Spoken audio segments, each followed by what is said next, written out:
5:42 a.m. The Gulf of Aden is still half asleep, wrapped in pale gray light, the kind that blurs the horizon and turns the sea into a slow-moving sheet of metal. Nothing stirs except the low hum of engines and the slap of waves against steel. Then it happens. A sharp, frantic transmission tears through the quiet. A voice, strained, clipped, almost trembling, breaks over Channel 16. Mayday, Mayday, merchant vessel Al Rayhan. Multiple fast skiffs approaching. They're closing fast, repeat, closing fast. Static follows. Then silence. The kind that hits the gut like a punch. 14 nautical miles away, aboard a U.S. Navy Arleigh Burke-class destroyer, every head on the bridge turns toward the radio. For half a second, just half, nobody says a word. Then everything detonates into motion. Mark their position. Helm, come right to 085. Combat, get me range and bearing. The destroyer's bow swings sharply, slicing through the dawn. The deck vibrates as turbines spool higher, pushing the ship harder, faster. On the radar, small blips bloom into existence, darting, jittering, unmistakably aggressive. The crew has seen this pattern before. They know what's coming. The Gulf of Aden may look peaceful now, but this stretch of water has a way of switching from calm to lethal faster than anyone expects. Through binoculars, faint white wakes streak across the surface miles ahead, thin, needle-like lines cutting straight toward the merchant vessel. 5 skiffs, maybe 4. Hard to tell in the shimmer of rising sunlight. But one thing is clear, they're moving fast. Too fast to be fishermen. Skiffs bearing 215. Speed estimated at 28 knots, increasing. The officer of the deck keeps his voice steady, but the tension in the air tightens like a drawn wire. The destroyer surges forward. At 20 knots, at 22, then higher. The bow punches through the swell, throwing sheets of water up and off to either side in glittering fans of white spray. Inside the CIC Combat Information Center, sailors lock onto the fast-moving contacts, updating bearings every few seconds. Screens glow green in the dim light. Voices stay low, controlled, precise. On the blue-lit tactical display, a picture takes shape, a slow-moving merchant vessel, and 5 skiffs forming a half-moon intercept pattern aimed directly at it. This isn't chance. This isn't curiosity. This is a coordinated approach. And the U.S. Navy is already racing to cut them off. As the destroyer closes the distance, the silhouettes become clearer. Small fiberglass skiffs, light, fast, twitchy. Each one overloaded with 6 to 8 men wearing scarves, loose clothes, and the unmistakable outlines of rifles slung across their chests. AK-47s, BKMs. And on the bow of the lead skiff, a long aluminum ladder strapped tight. The universal signal of intent. No one boards a ship in the middle of the Gulf of Aden unless they're about to commit a felony. The Al Rayhan isn't fast enough to escape. 12 knots, not even half the speed of the skiffs. She's a moving target in an ocean with nowhere to run. Fast craft within 3 nautical miles, her captain radios out, trying, failing, to keep the strain out of his voice. They're showing weapons. On the destroyer's bridge, the captain gives one short nod. Merchant vessel Al Rayhan, this is a United States Navy warship. Hold course. We are inbound. Outside, the orange haze of sunrise begins to coat the sea in fire. It makes the skiffs look like dark arrows streaking across molten metal. 5 minutes. That's all it will take for the skiffs to reach visual range of the merchant ship. Even less for things to get ugly. Contact speed now 31 knots, a radar operator calls out. 31. They're pushing their engines hard. The CIC grows quieter. Not out of fear, out of focus. Every sound becomes sharper. Every number matters. Through the destroyer's mast-mounted optics, the lead skiff comes into crisp clarity. The ladder. The men standing upright despite the bouncing hull. The glint of a machine gun. The cold determination in their posture. They're committed. They think they'll get there first. They think no one will stop them. But they're wrong. 3 short words boom across the ship's announcing system. Set condition 3. Inside the tight steel passageways of the destroyer, sailors snap into motion. This isn't a drill. This isn't practice. Condition 3 is full manning of all combat stations. Weapons systems online. Crews ready. Guns trained but safety's on. Everything short of pulling the trigger. The destroyer pushes harder, engines digging deep, hull slicing through the chop. Spray erupts over the bow as the ship hits 24 knots. On the horizon, the skiffs begin to adjust their course again, and for the first time, the pirates hesitate. They've spotted the gray shape cutting toward them. They just don't know what it is yet. Channel 16 ready, the comms officer says. Send it. A clear, firm broadcast rolls across the water. Unidentified vessels bearing 215. You are approaching a protected merchant ship inside the IRTC. Alter course immediately. No threats. No shouting. Just a warning steeped in authority. The radio stays silent. The skiffs keep coming. The pirates either don't care, or think the Americans won't reach them in time. Both assumptions are dangerous. Then comes the moment the equation changes. Air Detachment reports Seahawk ready for launch. Launch the bird. The MH-60R Seahawk explodes off the flight deck in a storm of rotor wash, climbing hard into the warm morning sky. Its rotors pulse like a heartbeat. Its sensors come alive instantly, FLIR, optics, radar, feeding the CIC a clean live picture of the threat. Visual confirmation, the aircrew radios. 5 skiffs, armed personnel. No national markings. Ladders strapped across the bows. The helicopter banks into a wide orbit above the merchant vessel, gaining altitude, gaining presence. And now the pirates are trapped between two forces they did not expect. A destroyer closing from the west, and a Navy helicopter circling from above. For the first time, at least one skiff wavers. But the others keep pushing. The sea around the Halsey shifted from quiet blue to a cold metallic gray as the destroyer surged toward the distress call. The sun was now a thin orange blade sitting low on the horizon, throwing long shadows across the water. That creeping light only made everything feel sharper, more dangerous, like the world was holding its breath. On the deck, crew members moved with a coordinated urgency.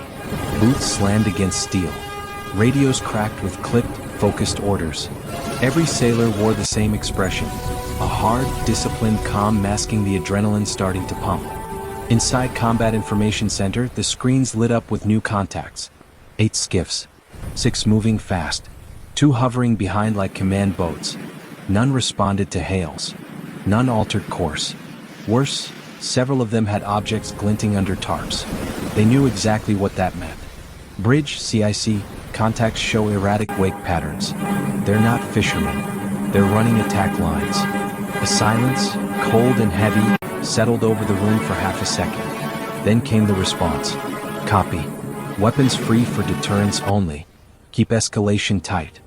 No one wanted a fight, but everyone knew it was coming. The first roar came from above. A Navy MH-60R Seahawk helicopter tore across the sky, dark, angular, powerful, dropping into a low combat orbit around the encircled fishing vessel. Its rotors carved violent spirals in the air, spraying mist in every direction. Inside the cockpit, the crew had eyes locked onto the skiffs. You could almost feel their pulse syncing with the thump-thump-thump of the rotors. The pilot keyed the external speaker. Unidentified vessels. Alter course immediately.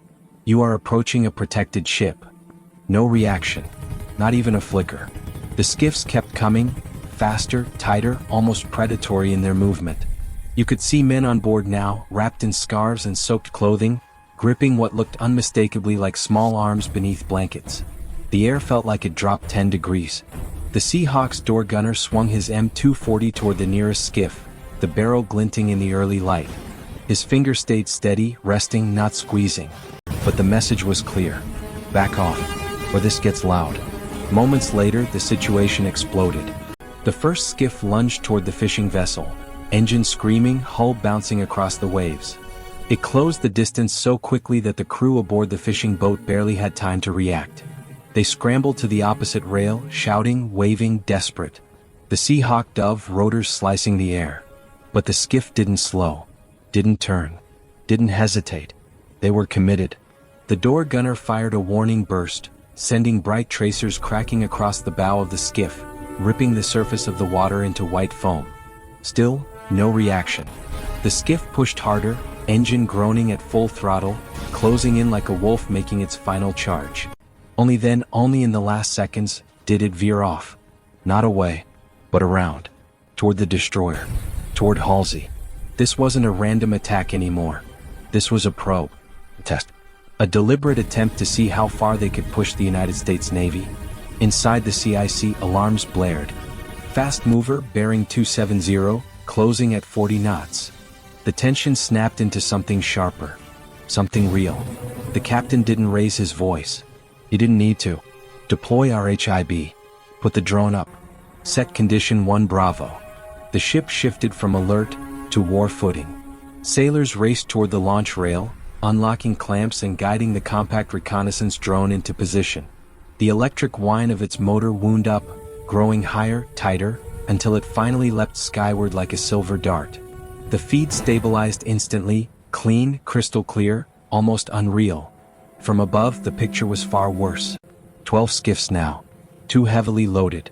One carrying something long, too long for fishing gear, wrapped in oily cloth. Under the drone's infrared, the object lit up like a spine. A rocket launcher. Possibly multiple. The operator swallowed hard. "Sir, they're armed." Those words hit CIC like a physical impact. The captain leaned in close to the screen. "Keep the drone tight. I want their intentions before they make their move." But the move came faster than anyone expected. The nearest skiff broke formation, accelerating directly toward the destroyer. It wasn't a zigzag. It wasn't a bluff run. It was a straight-line charge. Full speed. Direct vector. The kind of approach no Navy officer ever wants to see. The Seahawk banked left, screaming into a dive. The drone mirrored the maneuver from above, switching to thermal to track every motion. But the skiff remained locked onto its course. Inside the CIC, the tension snapped into urgency. "Bridge, CIC, contact is not altering. Recommend immediate interdiction. Stand by, Seahawk engaging." Down below, the helicopter swooped in low, slicing so close to the water that its rotor wash blasted a white spray across the skiff. The pirates cowered, clutching the edges of their boats. But they didn't stop. They kept coming. 40 knots. 45. 50. Someone in CIC whispered what everyone was thinking. "This is a suicide run." There was no time left. No more warnings. No more chances. The captain gave the order with the kind of controlled finality that only comes from years of training. "Gunner, disable that engine." The Seahawk's gunner squeezed the trigger. A controlled, surgical burst. Tracers hammered the water, then the hull, then the engine block.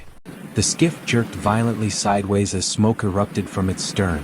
Its momentum died instantly, sending it spinning out of control until it slammed broadside into a wave and nearly flipped. The threat was neutralized, but not ended, because the rest of the skiffs spread out, not retreating, not fleeing, repositioning. They had just confirmed the rules of engagement, and now they were testing the next line. The drone operator sucked in a breath. Sir, they're regrouping. Forming a pincer." The screen showed it clearly. 6 skiffs approaching from port, 4 from starboard, 2 hanging back like reserve units. This wasn't chaos. This wasn't desperation. This was coordinated, planned, executed with precision. The kind of maneuver that suggested outside control, someone guiding them, someone watching from far away. CIC filled with that cold, sinking awareness. This wasn't a random pirate attack. This was pressure. Political pressure. Proxy pressure. Someone wanted an incident. Someone wanted footage of the US Navy using force in a crowded shipping lane. And that meant the Navy had to balance on a knife's edge. Protect civilian lives, but avoid giving anyone an excuse to light a geopolitical fire. The captain's voice broke the tension. "Come. Measured. Steel wrapped in professionalism. All stations non-lethal first. Make it loud. Make it clear. We end this without casualties if humanly possible." But even he knew. This situation was seconds away from spiraling. Both MH-60 or Seahawks now dropped into aggressive flight patterns, crossing each other's paths in wide, intimidating arcs. One went low, kicking up a massive spray to blind the front wave of skiffs. The other stayed high, keeping its gun angled but fingers off the trigger. On the fishing vessel, the crew shielded their faces, holding onto rails as the downdraft blasted over them. Their fear was almost physical, waves of panic rolling off them, mixing with relief that the Navy wasn't abandoning them. The skiffs began to waver. Just slightly. Just enough. The smallest sign of uncertainty. And in a situation like this, hesitation is everything. One skiff, bigger, heavier, maybe the de facto command boat, pulled ahead of the others. The man at the bow stood up, lifting something in his arms. The drone zoomed in. The image sharpened. A long tube, angled upward, aiming at the helicopter. CIC froze. Someone whispered, "RPG."